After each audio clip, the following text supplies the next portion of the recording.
Good evening. My name is Michael Frost. I am Rock Hill School's Director of Marketing and Communications, and I would like to welcome you to this evening's Parent Academy session.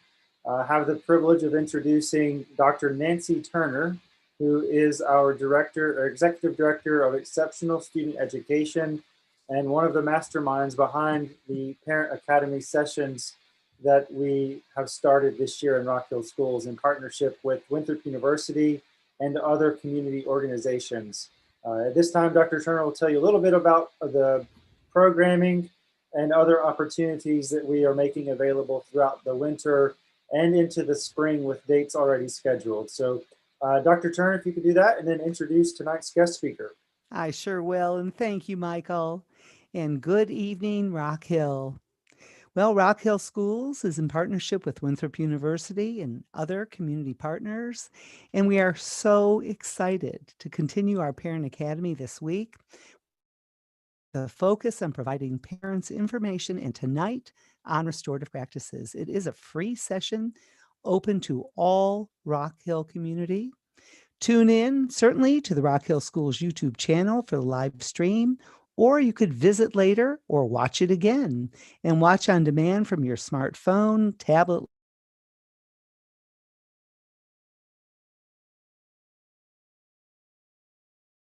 or the YouTube app on any internet. Will air live from 6 to 7 p.m. on the advertised date. However, you certainly can watch it later at your convenience. We will be having further presentations in the weeks to come, and we will talk more about that after this presentation. So let me move forward, because tonight our Parent Academy session will be led by our outstanding Winthrop University professor, Dr. Jessica Yang. Dr. Yang is an assistant professor in the social work department at Winthrop University. She began her social work educational journey at App State, where she earned both her BSW and her MSW before moving on to the University of Denver, where she earned her doctorate. She is a passionate social worker, teacher, and researcher who has devoted her career to improving outcomes for marginalized youth with a specific passion for those students served by the foster care system. Prior to entering into her academia, Dr. Yang worked in public child welfare in rural North Carolina. Here, she investigated allegations of child maltreatment provided in-home services to families in need and facilitated foster care and adoptive placements when necessary. Please welcome Dr. Jessica Yang. Thank you, Dr. Turner. What a wonderful introduction. It is truly my pleasure to be here with you all tonight and to have an opportunity to speak with you all about one of my favorite things, which is restorative practices. So I'm going to get our screen queued up here so you can follow along with me. There we go. So I'm going to start. Dr. Turner did a wonderful job of helping to orient you all to me and who I am. But I'm going to add a little bit of information to that, because I want you to understand that I am in the trenches with you all as a parent, and I want to kind of level the playing field a little bit. So as you heard, I have done a considerable amount of work in child welfare and working with children and their families. But I've also done a lot of work in the school systems. I've had the pleasure of working with Denver Public Schools on their discipline practices and approaches. And I've spent a lot of time working in communities that interface with those systems. So I've gotten really good at sort of translating how someone's lived experience translates to the restrictions and the obligations that the system they are facing has. So I want to start with that, because that's the sort of the most intimidating and the most boring thing about me. So I want to throw that out there, and then we're going to forget it. What I am most interested in that's going to be relevant to what we talk about tonight is actually my teaching experiences. So when I put on that professor hat and I step into the classroom, I'm predominantly teaching students about human behavior and normal and abnormal development. So I get to teach about child development and parenting practices. I get to teach about lifespan and kind of everything from the cradle to the grave. And then I get to talk about abnormal mental health. And so when things go wonky, how do we respond and how do we adjust? So that's going to be a really important part of this restorative conversation. But the most important thing about me is that I am also a mom. I am a mom to two amazing little boys who are right there on the cusp of being in the public school system. So I have a late bloomer 5-year-old and I have a 3.5-year-old little boy. So while I have not had the pleasure of sending my children off to Rock Hill schools, I certainly understand the struggles of parents, and I understand, they go off to school every day, even though they are not fortunate enough to be of age to go to Rock Hill schools. So I say all this in the hopes that you will see me as you see yourself. I come to you tonight as a fellow parent who just happens to be well read on topics related to parenting and justice. So, as parents, we all have this belief that deep in the heart, our children are angels. They can do no wrong. And even when they do wrong, it's not their fault. They didn't mean it. Somebody made them mad. Somebody took their toy. Somebody has harmed our sweet little angel who could possibly not have done the things that they have done. And, there are many challenges that we face as parents where we sort of have to set that perfection aside and maybe go along for the ride and say, okay, maybe my kiddo has done this thing. And we're having these conversations with our partners, with our own families, maybe some grandparents or aunts and uncles who might be watching, but also with the school systems, because they spend many hours every day interacting with our children. So they get to see that good and that bad and the ugly. And so while we often don't like to believe that our young people will misbehave, we all know that they do. And so as parents, we have to come up with a set of responses for how are we going to handle that misbehavior.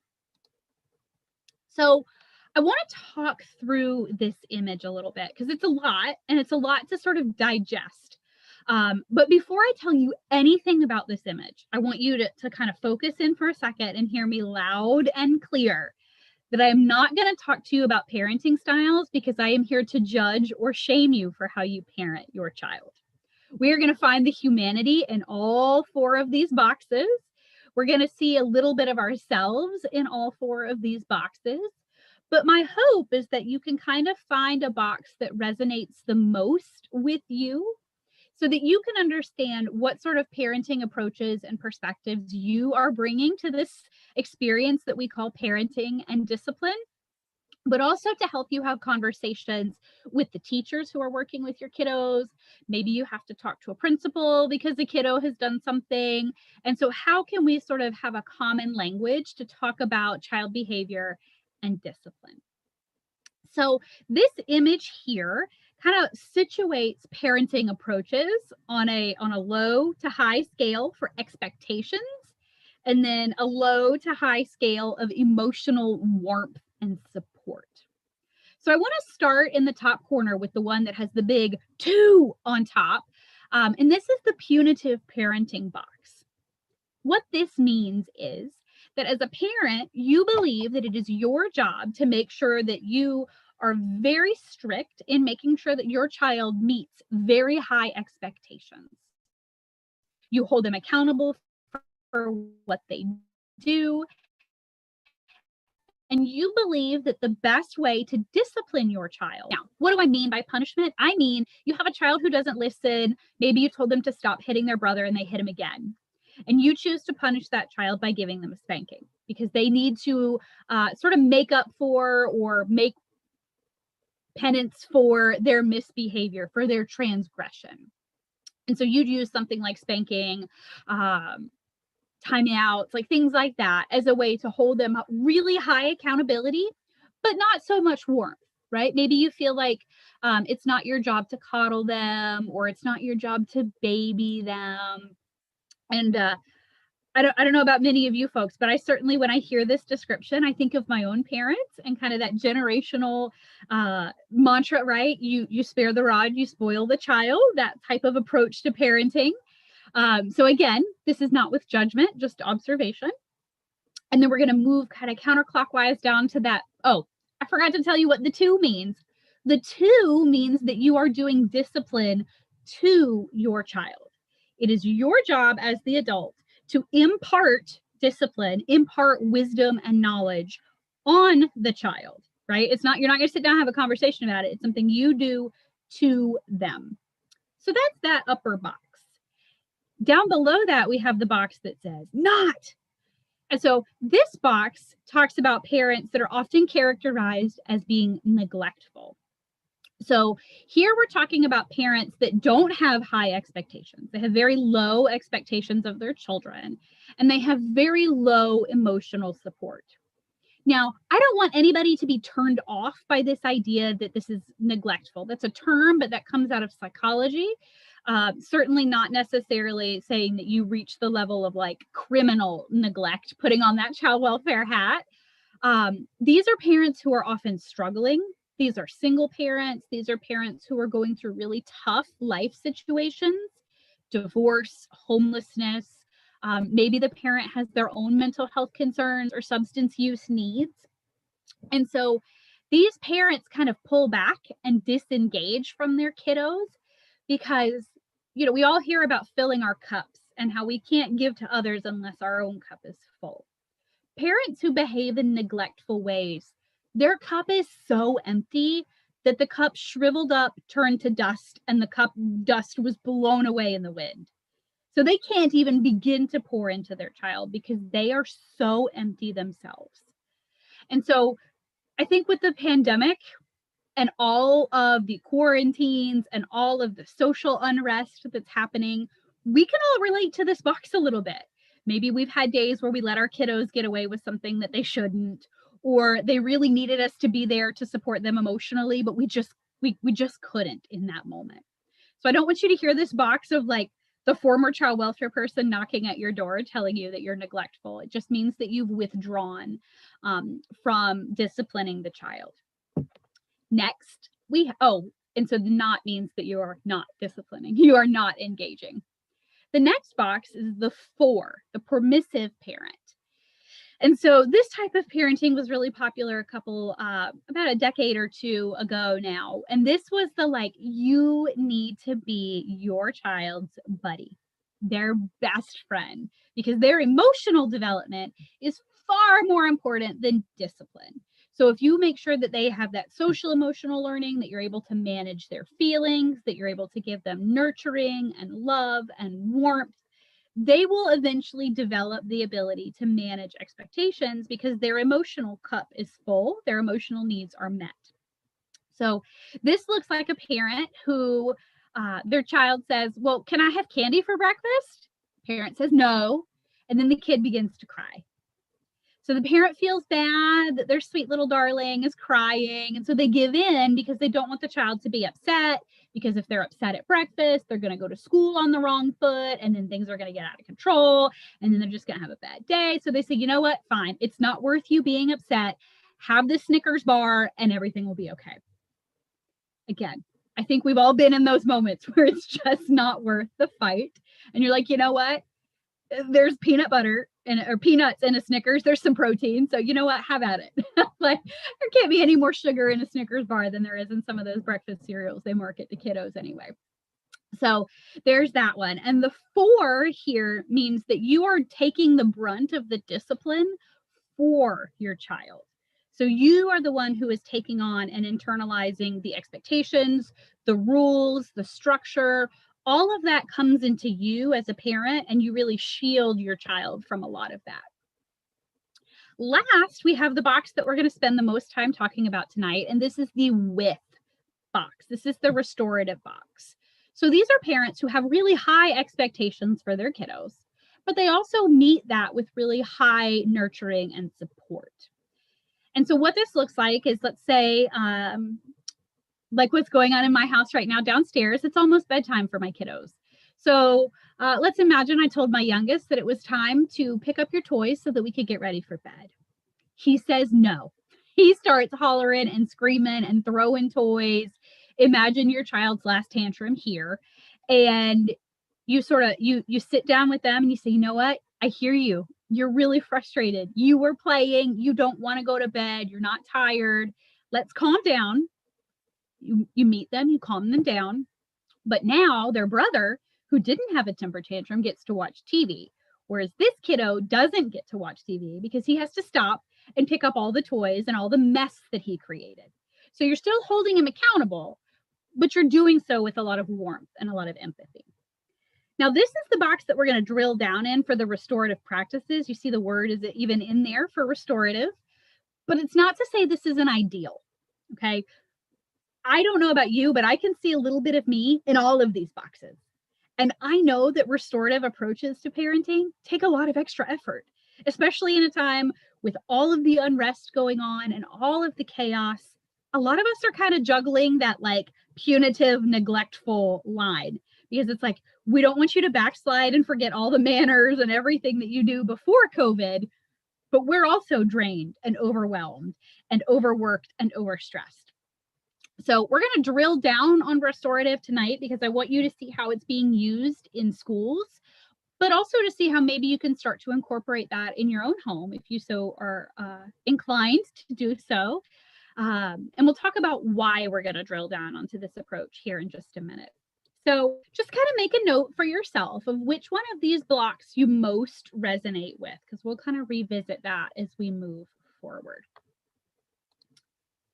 So when we talk about practices in classrooms, as adults, we are aware that when our kiddos go to school, if they step out of line, there will be some sort of consequence. There will be a reaction. But we often don't necessarily stop and think, okay, as a parent, I identify with whatever box you picked. I wonder how my child's teacher identifies. Are they someone who believes in a really punitive style and that's how they run their classroom? Are they just completely permissive because they want to get through the lesson? Maybe they're overworked. They have their own kids that were hollering and screaming at them before they came to work and their cup is now empty.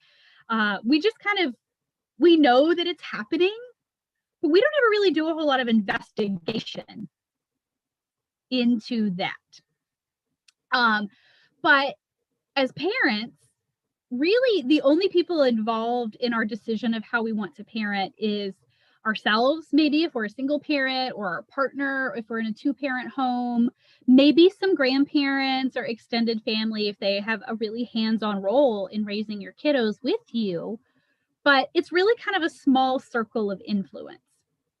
But when we send kiddos to school, we're sending them into this big system. And when we talk about systems, that feels like really nebulous and really overwhelming. It's like, well, what does that mean? I don't put them into a machine when they go to school. They don't just like, those old cartoon assembly lines, like you sit them on their butt at the door and they bop through like beep, burp, and someone burps some emotion into their head and some math. And it's not like that, but there's multiple layers of folks who have a say in how discipline works in that system. So certainly the most important point of contact is going to be that young person's teacher, because they're the ones making those kind of snap decisions in the moment of like, okay, this thing has happened. How do I respond? But that decision of how do I respond, it's influenced by their individual perspectives and beliefs, the individuals and perspectives and beliefs of their principal and how the principal has set that school up to operate. But also at the bigger level, you've got a district discipline philosophy that is kind of this big umbrella set of expectations and beliefs that help to frame the behaviors and decisions of all of the teachers within that district. So it's kind of like if you had a really involved mother-in-law, like that's kind of what the district is like. Hopefully you have a good relationship with your mother-in-law, and this is a positive analogy, but if not, maybe you can just talk about your dream mother-in-law. So here in this particular school district, there's a couple of things that I want to point out to you in terms of the discipline philosophy to help us kind of go all the way up. And then we're going to drill back down to the classroom teacher and the conversations that you can have with as a parent with those people. So in this district, there's a philosophy that learning needs to come first. So we need to have classrooms that promote learning. So if we have kids who are upset and throwing desks and screaming at teachers, it's hard to facilitate learning. But also social emotional learning, teaching about emotions and discipline, is also part of learning. So we want to situate all of that up front. We want to be positive. And what I mean by that is not that we want to just say, oh, look at that, you tried not to hit me with a desk, but you did anyway. No, that's not what I mean by positive discipline. What I mean by positive discipline is that when things are going right, you give them praise and you're like, wow, yesterday you really struggled to sit in your chair, but today you are doing an excellent job. And so you want to build them up when they're doing things right. And so then when they misbehave and you have to respond to that, you've already built a relationship with them so that they're like, okay, she's not out to get me. She's right. I shouldn't have thrown my pencil, and they can kind of work with that. We want to include students, right? So thinking about that with box. We do want to have behavior standards, right? So we don't want to be down here on that low end. We want to hold them accountable to high expectations. And we want to loop in parents and guardians, because we know that if we're not all on the same team of teach this child to be a good citizen when they grow up, that everybody's work is going to be harder. It's going to be harder at home. It's going to be harder at school. So really understanding that we're all playing the same game. We're all on the same team, and we're all moving towards the same end. And that when a child misbehaves and you have to respond, we want that response to be fair, and we want that response to be just. So these are the ideas loosely that within the district help to shape our discipline policies here. So maybe these are things that sound familiar to you as a parent, where you think, okay, like I do want to teach my child discipline, and I don't want to be the nag who is like, meh, meh, meh, meh, all the time. Or maybe you believe that you should work with your kiddo or your partner in having this discipline conversation. And I think in most of our hearts, we do want to be fair to our children, even if we are a punitive parent who believes it's our job to discipline the child, to punish them so they grow up. I don't think anyone sets out to overly punish or just be mean for the sake of being mean. So my hope is that you can still see, even though we're kind of moving closer to that with box, you can still see yourself in these beliefs. So what does this mean for classroom level practices? What does this mean for what your teachers and your schools and your principals are doing with your kiddos throughout the district? So I want to talk to you tonight about restorative practices as this umbrella, this framework for how we understand the needs and experiences of young people so that we are able to engage with them and discipline them in a way that makes sense. But the individual schools, the individual classrooms, even grade level in some buildings, they have all of these other approaches under here. And it's okay if you don't know what some of these are. There's not going to be a quiz at the end, but these are things you might see in like a parent handbook, or if a teacher tries to communicate with you. These might be some of the options that they talk about within their particular building. So I don't want to make it confusing. I don't want to say that you want to stomp up to your school, your kid's principal tomorrow and say, I demand restorative. And they say, oh, well, we do PBIS. And you're like, no. So we're not going to do that. All of the things that we are doing in the district fall under that umbrella, potentially. So we just want to think about how we can make those connections, and we can have these conversations, and we can do some of this work at home as well to close that loop between home and school. So some common practices that you're going to hear about throughout the district. PBIS is a really common one for some of our younger kiddos, but it could possibly apply to all of them, and that's positive behavioral interventions and supports. For those of you who've ever seen those stoplight clip charts for your kids, or if they get points for being good, they come home with tickets because they've been good, all that stuff falls under PBIS. And so you can set PBIS up to be part of that restorative conversation.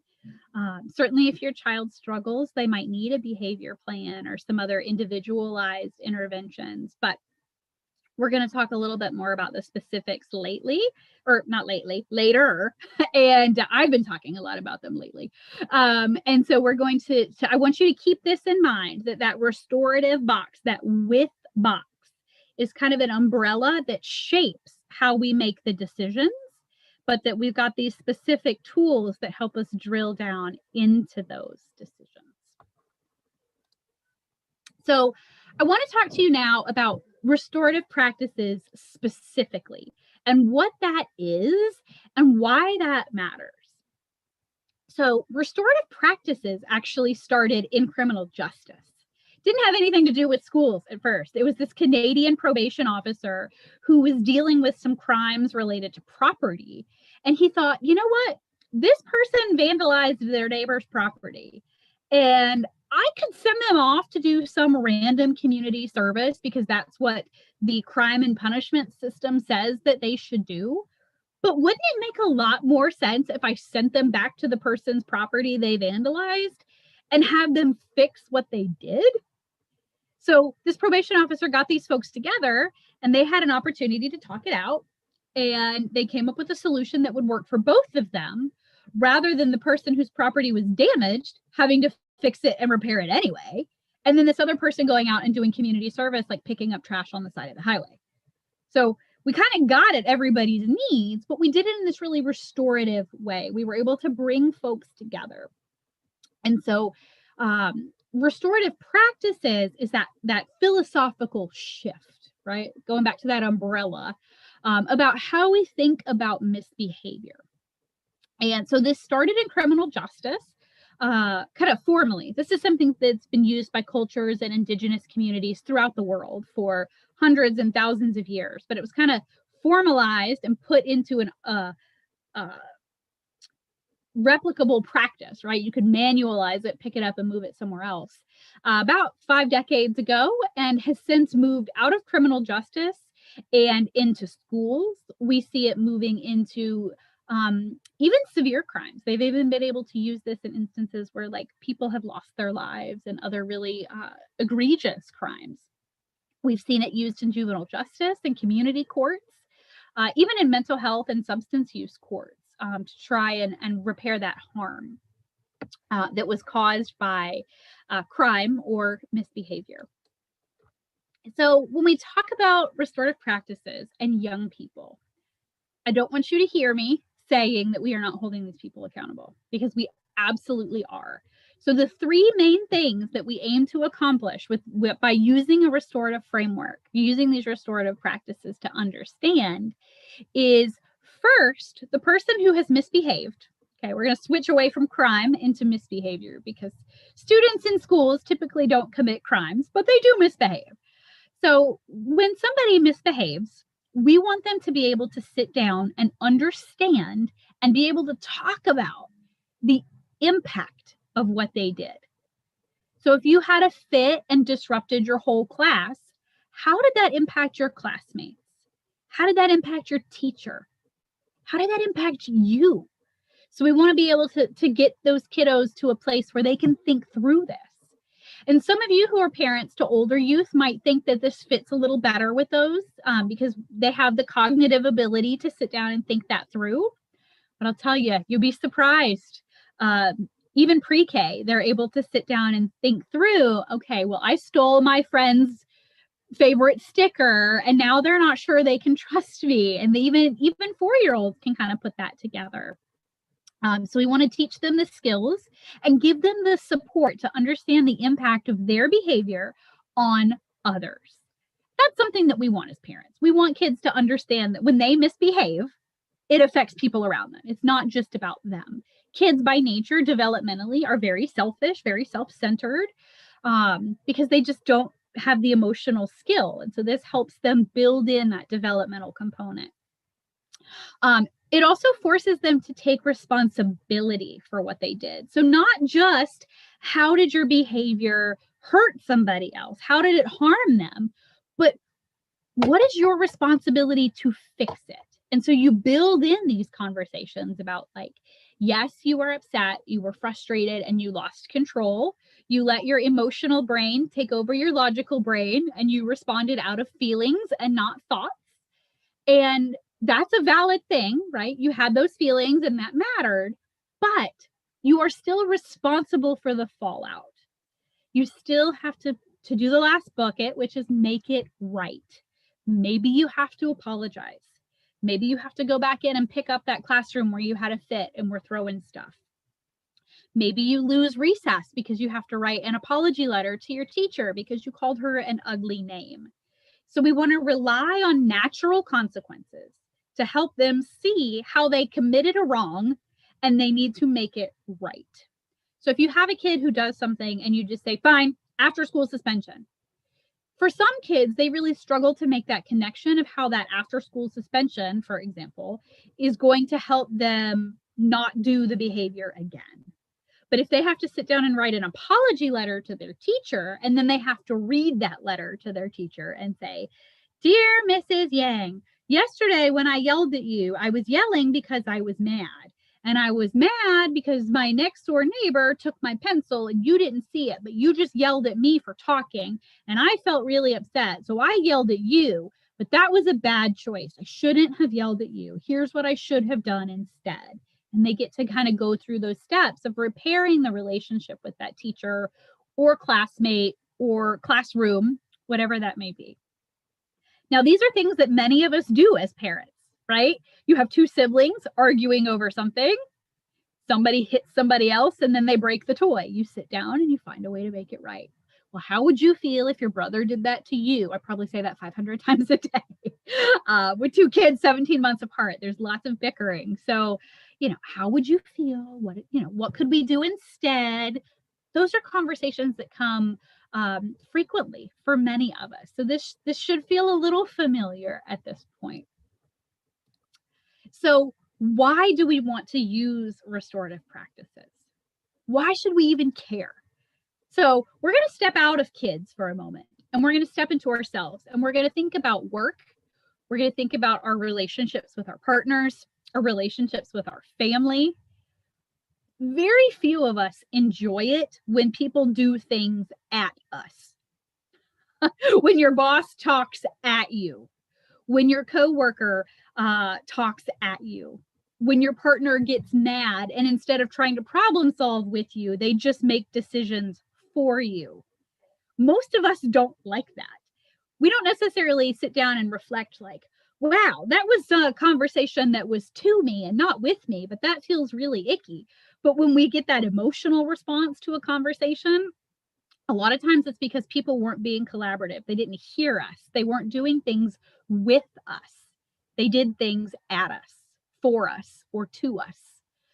Or even in a neglectful situation. Maybe you've got a boss that you feel like is neglectful, or a partner, because they're so focused on a project or another deadline they have to meet that they can't validate you where you're at. And so you just feel a little neglected and a little ignored. We kind of feel that too.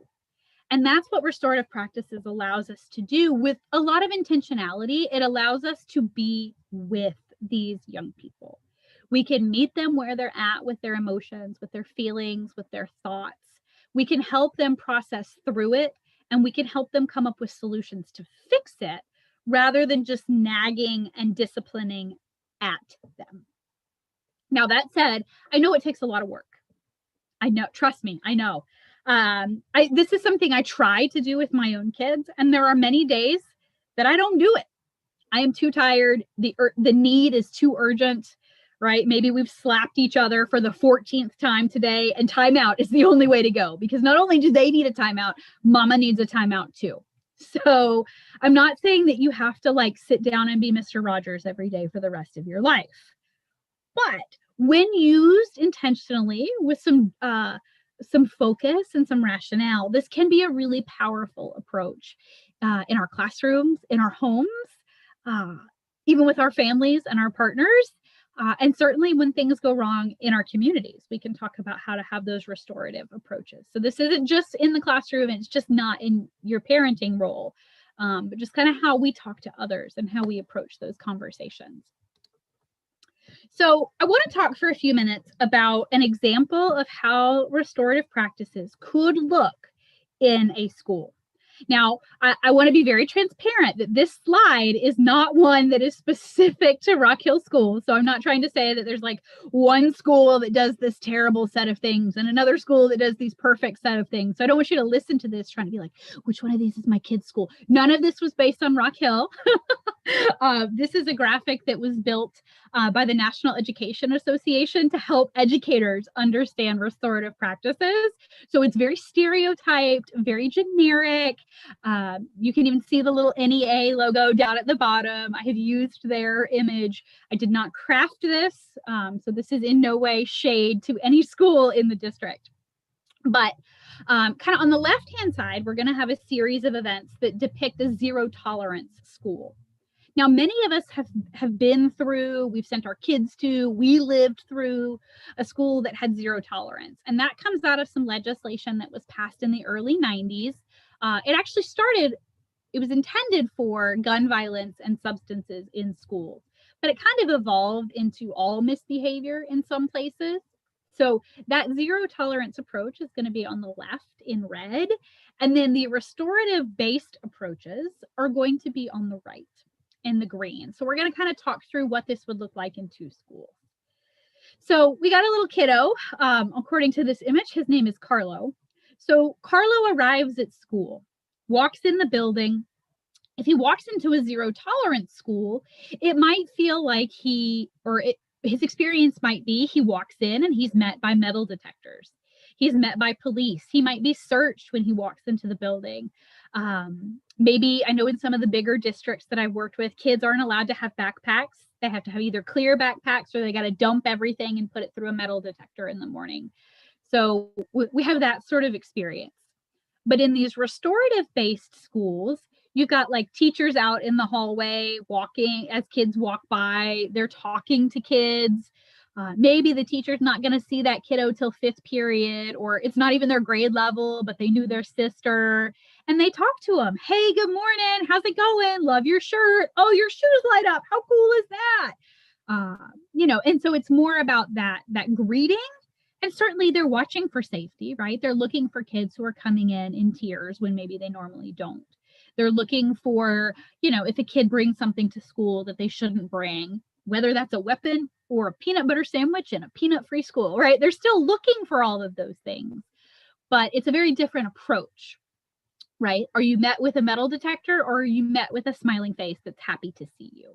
Do you have folks at the car rider line who are welcoming kids in? Do you have somebody at the bus line who's welcoming kids in? So that's more of what we would see in a restorative school. Well, something happens to poor little Carlo and he's late to his first period class. Maybe he accidentally brought that peanut butter sandwich to a peanut-free school. And so when Carlo is late to class, he walks in the room, and if he's in that zero tolerance school, his teacher fusses at him. They scold him in front of the whole class. Y'all, we've all been in that situation where we walk into a room or we're sitting in a meeting and we get called out for something and then everybody's looking at us, right? And you feel your face start to flush or you hear your blood pressure in your ears. It's not a good feeling to be called out. But so in that moment, Carlos lets his emotion respond instead of his logical brain because he's been called out. He's embarrassed. He feels shame. And he talks back to the teacher because he responds with his emotions.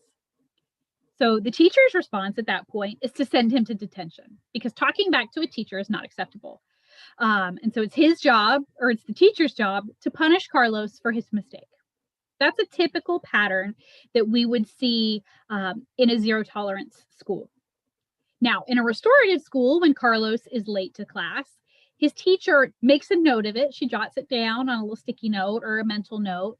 And then she pulls Carlos aside after class and says, you know what? You're late. You shouldn't be late. He still talks back to her, but that's out of character for him. He's not usually a sassy kid. So the teacher responds, instead of punishing him, she reaches out to the school counselor and makes a referral because clearly something's going on with him. He needs to talk to somebody about it because this isn't okay. But I'm not going to be the one to fuss at him. I'm not going to be the one to discipline him. I'm going to let someone who's trained to meet him where he's at handle that conversation. Well, at this point, Carlos is having a very good, no good, horrible, very bad day. And so by the time he gets to lunch, now he gets into a little scuffle with one of his friends. So because they put hands on each other in this little scuffle at the zero tolerance school, one of the teachers notifies the school police officer or the SRO, and both students are taken in by the SRO. And what in this particular district, right? I don't know how old Carlos is, but in this particular students, both of the students were arrested and probably charged with some sort of like assault or disrupting the peace or similar type of event. But in the restorative school, Carlo and his little friend get into a tussle in the cafeteria, and people intervene. They have an opportunity to de-escalate and then resolve. Because I don't know about you all, but like anytime anybody on this earth has ever asked me to calm down, I do the opposite. Like, tell me to calm down and I'm going to rage. Don't do that. So we have some trained folks in this restorative school who, instead of coming in and telling Carlos to calm down, they de-escalate. They validate whatever was making him mad. They pull the other kiddo aside and validate that. And then they bring them both back together. Well, later that afternoon in the zero tolerance school, now that Carlos has been arrested, he's being held in a juvenile detention facility until his parents can be contacted and come pick him up.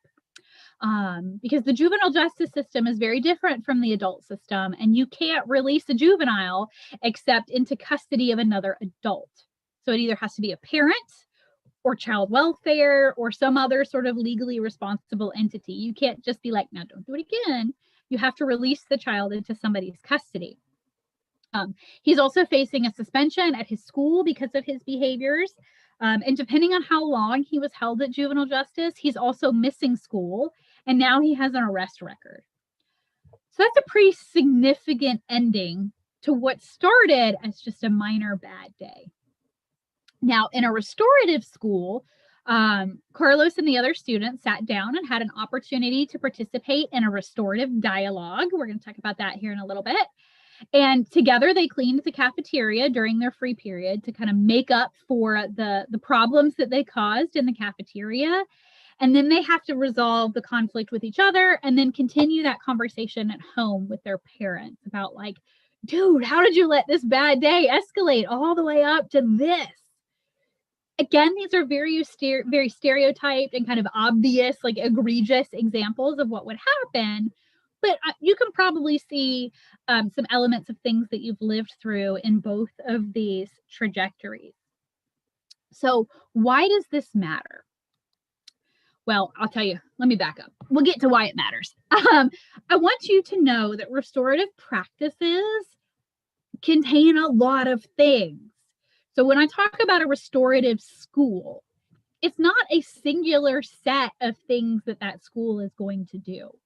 It could be decisions that a teacher makes in the classroom to build community and build relationships, or it could be a really formal process within the school building of how they are able to repair harm when students misbehave.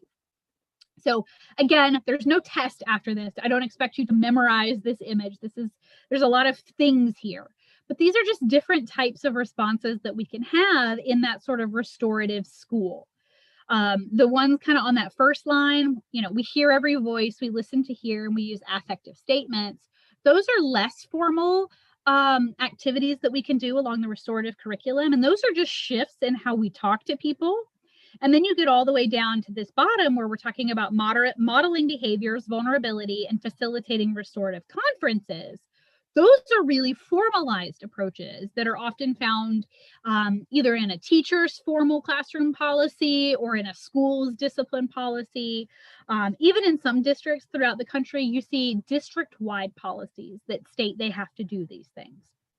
So restorative practices in a school is not a single thing. It's a set of things that teachers building leaders, principals, and school district staff can all decide to implement to varying degrees. And I realize that that's like nailing Jello to a wall. It still doesn't give you an idea of what this is, but by the time we get done, hopefully there will be a little bit more clarity. Because I want to talk to you specifically about one specific practice, because these are the ones that I've had the privilege of talking to many folks in this district about. So you will probably start hearing little murmurings about these restorative circles. So restorative circles kind of fall in that repair harm column, kind of toward the middle. So there is some structure to these, but it's not incredibly rigid. And so restorative circles are a tool that you use where this is going to sound really obvious, and I'm not insulting your intelligence, but you put people in a circle, a physical circle if possible. I know that COVID has made that a bit challenging, but we put people into a circle so that you can see everybody. No one's having to like look or lean around, and you're making eye contact with people. So there's more connection, there's more accountability.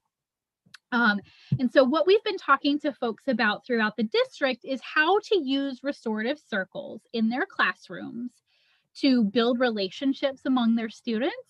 A colleague of mine who's got a child in a school that started using restorative circles told me that her child shared with her that the restorative circle part of her day is her favorite part of the whole school day, because she gets a chance to hear from her friends, she gets to learn about her teacher, and then people get to know about her. So it doesn't have to be anything super formal. You can put a bunch of kids in a circle and ask them if they had to choose between being invisible or being able to fly, what would they choose and why? And then everybody gets like 2 minutes to talk. They've got some sort of talking piece that they pass around. You can't speak unless you're holding the talking piece or something to that effect. And people get a chance to build relationships so that when things go wrong, it's easier to talk about, hey, when you took that thing out of my backpack, that really hurt my feelings. Because that's a hard conversation to have if you don't have a relationship with somebody. That puts the vulnerability on you as the person who had their favorite rainbow colored eraser stolen from their backpack. So it's much easier to do that when you have a relationship with each other and you've had an opportunity to practice being vulnerable in a low stakes environment. You know, having someone pick between being invisible and being able to fly may not seem very important, but you have the opportunity to share, to have disagreement, to practice those conversations so that when you have to have that tough conversation, that groundwork is already put into place. Now, a lot of folks have kind of tiptoed into this restorative circle practice by using them to build community and keeping the conversation light. Some have been able to talk about how they're handling things like COVID, the stress of adjusting, and that's certainly important.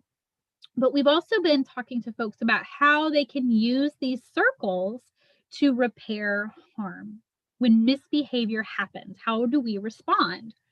And so the long and short of it is you get everybody together. The person who misbehaved has to talk about what was going on in your mind when you did that. And not in the like, what were you thinking kind of way, but help us contextualize, help us understand. What were you thinking? What were you feeling? Why did you do this? What have you thought about since, right? Have they felt guilty? Have they been waiting to apologize? Are they nervous? And what do they think could be done to make it right? Then you also ask the people who were affected by the misbehavior. How did you feel when this happened? What have you thought about since? Are you nervous? Are you afraid? Are you mad? Are you jealous? What have you felt? And how do you think we can make it right? And maybe this is a kid sitting with a whole class. Maybe it's a kid sitting with a teacher. Maybe it's a kid sitting with a peer. You can even do this with adults. Some of the most powerful restorative circles I've ever seen have been with adults trying to process really difficult issues.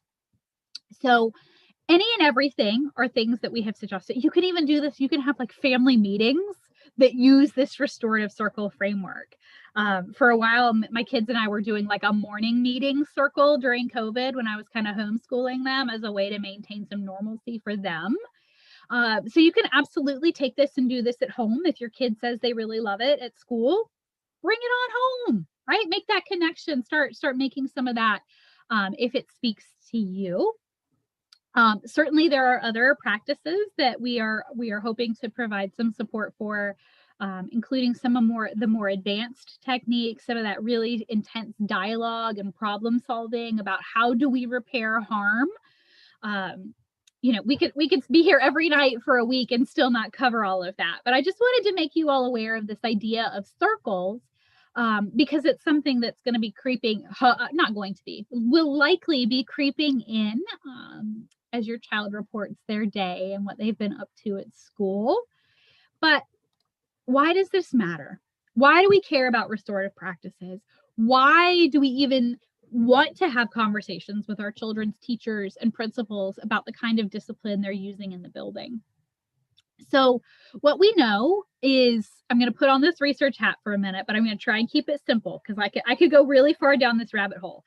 But the research tells us that kiddos who have an identified adult in their building, it doesn't even have to be their teacher, right? Maybe it's just their brother's former teacher, or the algebra 2 teacher happens to live in their neighborhood, or it could be their homeroom.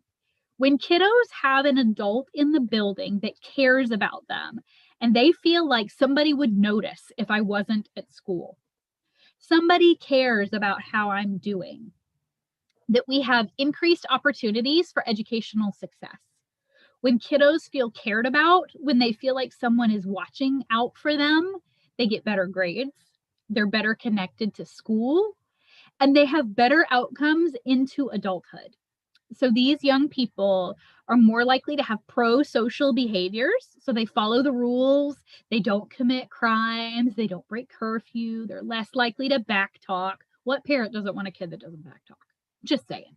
Even my 3-year-old backtalks me. We were having Happy Meals tonight because I needed to bribe him to behave. And I said, if you don't eat your cheeseburger, you don't get a toy. And he looked at me and said, if you don't eat your cheeseburger, you don't get a toy. And I was like, I don't even have a cheeseburger. But he was feeling sassy. He was feeling himself. So when we talk about better outcomes, I don't just mean grades.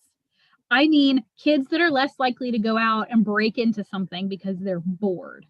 Kids that are likely to make good decisions when they're out with their friends. But probably the most important reason why we want to make sure kiddos feel like they have a with and not a to in the school building is because we know that the more frequently kids get suspended or expelled from school, the more likely they are to end up in the criminal justice system, either as a young person or as an adult. And we call that the school to prison pipeline.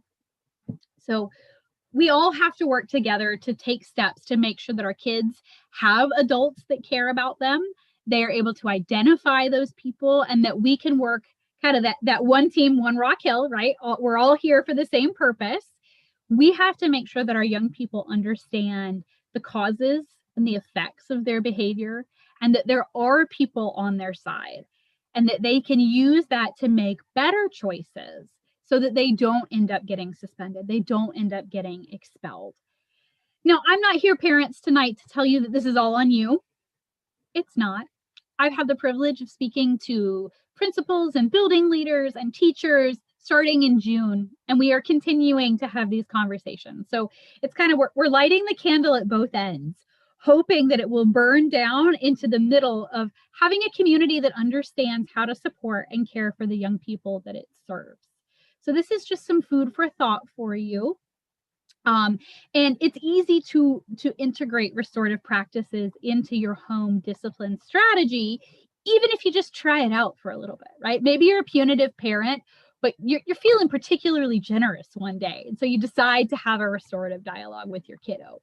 That might help them make the connection between the behavioral expectations they have at school and the behavioral expectations they have at home, so that they can learn to translate behavior across systems, right? Because we don't behave the same way all the time. We go to work and behave one way. I about said school because I work at a school. We go to work and behave one way. And then when we're at home with our kids, we behave a different way. And then when we're out with our friends, we behave another way. So learning how to translate your behavior to circumstances is an important skill. And so doing that can help kind of reinforce that for your young people. So what can you do?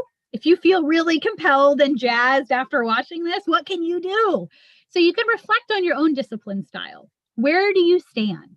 Which one of those 4 blocks do you live in? And identify your expectations. Sit down and really think about, what do you want from your kids in terms of discipline? And then once you kind of know, right, you got to work on yourself before you work on others. So take stock, take inventory, see what expectations and beliefs you hold, and then get involved. Take a look at your parent handbook and see, what are the expectations that your school has of your kids? What is your principal's discipline philosophy? What is your teacher's discipline philosophy? You can listen in on this same mechanism to the school board meetings and hear about their expectations for behavior and discipline. And I know that those meetings, they're not always at the best time, and sometimes they get a little dry, but it's important stuff. And so tuning into those, being informed, being able to help translate across systems, but reflect on whether or not changes need to be made.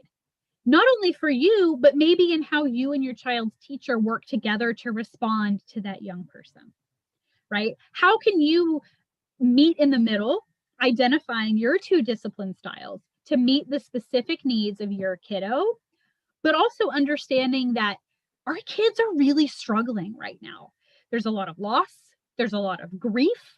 There's a lot of mental health conditions that weren't there before.